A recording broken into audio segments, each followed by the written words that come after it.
Hello বন্ধুরা, আজকে আবারও এসে গেছি নতুন একটা রান্নার ভিডিও নিয়ে। আজকে আমার রান্নাঘরের রেসিপি হচ্ছে লাল লাল ঝাল ঝাল চিকেন কষা। এরকমই লাল লাল ঝাল ঝাল চিকেন কষা বানানোর জন্য প্রথমেই আমি একটা মিক্সিং বলে পরিমাণ মতো চিকেন নিয়েছি। তাতে যতটা পরিমাণ নুন দরকার সেটা দিলাম। এরপরে দিলাম হলুদ, লঙ্কার গুঁড়ো, আদা বাটা, রসুন বাটা, কাঁচা লঙ্কা বাটা।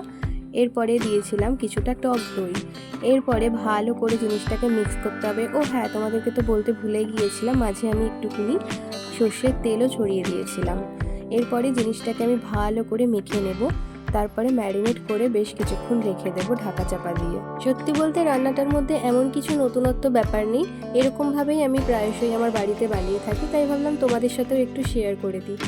এরপরে কড়াইতে তেল গরম করে আলুগুলোকে একটু ভেজে নিতে হবে। সত্যি বলতে মাংসে যদি আলু না থাকে আমাদের বাড়িতে তো চলবেই না, কারণ আলু ইজ লাভ। যাই হোক, এরপরে নুন আর হলুদ দিয়ে আলুটাকে ভালো করে ভেজে নিতে হবে। আলুটা হালকা লাল লাল হয়ে ভেজে আসলেই পাশে একটা কিছুতে তুলে রেখে এরপরে কড়াইতে আরও কিছুটা তেল গরম করে টমেটো আর পেঁয়াজ বাটাটা দিয়ে দেবো।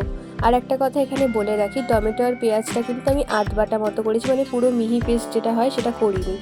এরপরে এখানে কিছু রেগুলার মশলা যেগুলো আর কি রান্নাতে ইউজ হয় অলওয়েজ, দিয়ে দিয়েছি একটু নুন, তারপরে দিয়েছি একটু হলুদ গুঁড়ো, সামান্য লঙ্কার গুঁড়ো, একটু ধনে গুঁড়ো।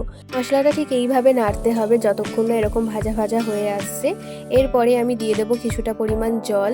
যাই হোক, ভিডিওটা কেমন লাগছে সেটা কিন্তু অবশ্যই কমেন্ট করে জানিও। ফেসবুক থেকে দেখে থাকলে ফলো করে দিও, আর ইউটিউব থেকে দেখে থাকলে চ্যানেলটাকে সাবস্ক্রাইব করে দিও। এই যে ভালো করে জল দিয়ে এবার বেশ কিছুক্ষণ একটু কষতে দিতে হবে ঢাকা চাপা দিয়ে। যেই মশলাটা হালকা কষে আসবে তারপরে ঢাকনাটা সরিয়ে যে চিকেনগুলো ম্যারিনেট করে রেখেছিলাম ওইগুলো দিয়ে খুব ভালো করে নাড়তে হবে যতক্ষণ না মাংসটার থেকে তেল ছেড়ে দিচ্ছে। দই দেওয়ার জন্য কিন্তু মাংসটা খুবই নরম হয়েছিল, আর মাংসটা সেদিন খেতেও খুবই টেস্টি হয়েছিল। এরপরে ভেজে রাখা আলুগুলো মাংসতে দিয়ে দেবো, আর দিয়ে দেবো সামান্য কিছুটা জল। এখানে আমি একটু গরম জল দিয়েছিলাম, এতে গ্যাসটাও বেঁচে যায় আর রান্নাটাও খুব তাড়াতাড়ি হয়ে যায়। ইউটিউবের থেকেও ফেসবুকের ভিডিওগুলোতে তোমরা অনেক অনেক ভালোবাসা দিচ্ছ, তার জন্য অনেক ধন্যবাদ তোমাদেরকে, কারণ তোমাদের সাপোর্ট আর ভালোবাসা ছাড়া কখনোই আমি এগিয়ে যেতে পারবো না।